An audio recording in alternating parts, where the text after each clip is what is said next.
We're gonna be connecting this Apple TV with this projector right here. Our HDMI cord from our projector will go on the back of our Apple TV. At this point, make sure your Apple TV is hooked up some electricity. Same deal with your projector.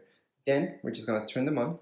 So when you turn it on for the very first time, it might be way out of focus. So just like I showed you, here's your focus ring. So we have to adjust it until you guys see it focused. Once it's in focus, you guys can mess around with the Keystone Correction in order to make certain corrections. So right now I'm gonna mess around with the Keystone Correction so you guys can see what it does. So what the Keystone Correction does is exactly this. So I'm gonna mess around with it so you guys can see it does this. So depending where your projector is, you may want to straighten this up or leave it like so.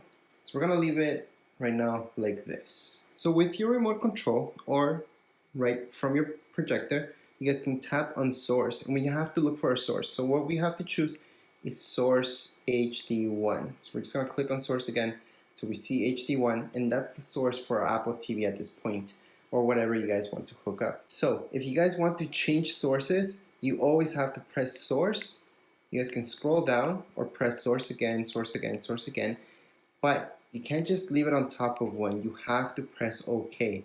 So in this case, it's HD1. So press OK. It's gonna load this up, which is what you guys see in the background right now. So what you guys are seeing is my Apple TV. From right now, I can control everything just on my Apple TV using that remote control. But from your projector, you can adjust a lot of things.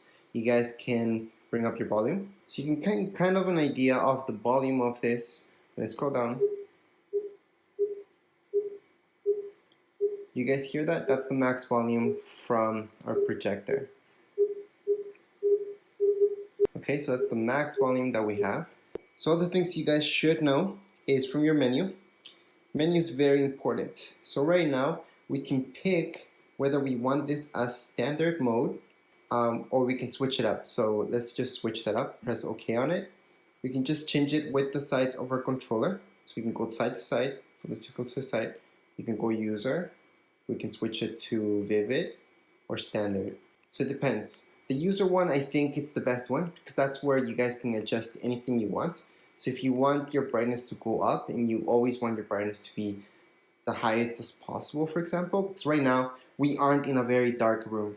Actually, my window shades are down, but light gets in. As you guys can see, it's very light. So I could turn up the brightness all the way up so we can get more and more brightness. So let's just go back into our menu. We're also gonna see color temperature down here where you guys can adjust it. Just play around with it, see what makes sense to you. Aspect ratio, this is also important depending what device you guys hook it up to. Noise reduction, that's okay-ish. I wouldn't mess around with that too much. It makes things a little blurry-ish, but not really. Just makes it a little bit more blurry so you see less pixels. And down here, this is pretty cool, reduce display size. So the reason why this is cool, because usually once you want to make your projection size smaller or bigger, you would take your projector and put it farther away or closer. In this case, what we can do is bring it down to, let's say, 90-ish, 95. It's gonna bring it down that much. And those are the options that you would get on the menu. So let's just go back into our screen. That's our screen. So the most important thing you would find for the instructions would be your source, selecting your correct source. Always press OK, don't forget about that. Your menu, always good.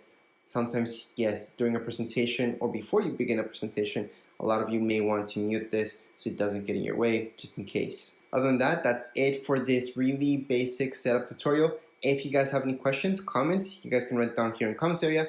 Don't forget to subscribe and rate. Thank you.